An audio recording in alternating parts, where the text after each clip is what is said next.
Remue ménage. Remue ménage.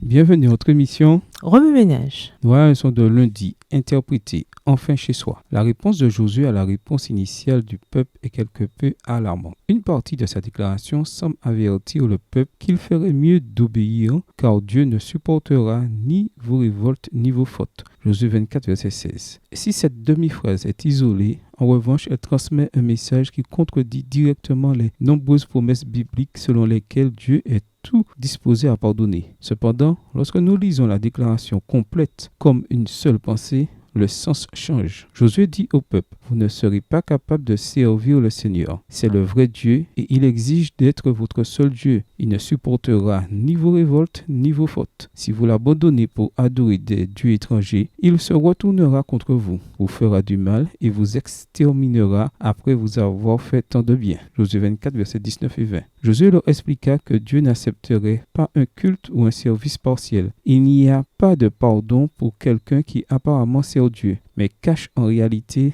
des idoles secrètes. Dieu exige un abandon total à lui. Il demande un cœur entier, pas un cœur divisé. Les Israélites n'avaient pas la possibilité de vaciller entre deux options. Ils devaient choisir. Il en va de même dans toute la Bible. À l'église de Laodicée, Jésus a dit « Je connais ton activité. Je sais que tu n'es ni froid ni bouillant, mais tu n'es ni bouillant ni froid. Tu es tiède, de sorte que je vais te vomir de ma bouche. » Apocalypse 3, les versets 15 et 16. Ce message est une réprimande contre une spiritualité tiède. Comme les Israélites au lendemain de la conquête unifiée de Canaan, les Laodicéens étaient certains de leur supériorité. Tu dis, je suis riche et j'ai fait de bonnes affaires. Je ne manque de rien. Apocalypse 3, le verset 15. Comme les Israélites, les Laodicéens se sentaient en sécurité grâce à leur victoire passée. Après tout, Israël avait soumis certaines des tribus les plus féroces de Canaan, n'est-ce pas? Pourtant, ils ne surent pas reconnaître leurs véritables conditions. Bien qu'ayant fait des percées significatives dans la conquête de Canaan, leur tâche était incomplète et ils couraient le danger d'embrasser de faux dieux. L'église laodicéenne, qui est un symbole de l'église de Dieu des derniers jours, se trouve dans la même situation. Elle pense être en sécurité sur le plan spirituel, alors qu'en réalité, elle est en train de mourir spirituellement. Malgré leur supposition, Jésus a dit aux Laodicéens qu'ils étaient malheureux, misérables, pauvres, aveuglés et nus. Apocalypse 3, verset 17. Le message adressé à Laodicée est un appel à la repentance. Il est facile de passer à côté de la pauvreté spirituelle, surtout parce que nous sommes souvent pas conscients de sa réalité dans nos vies. C'est pourquoi Jésus a envoyé ce message aux Laodicéens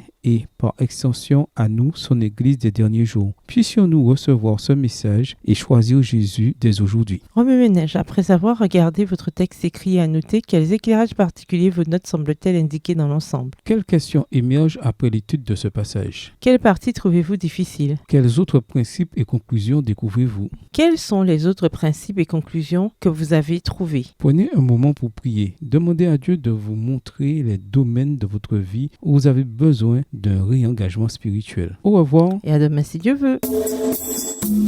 Remue ménage. Remue ménage.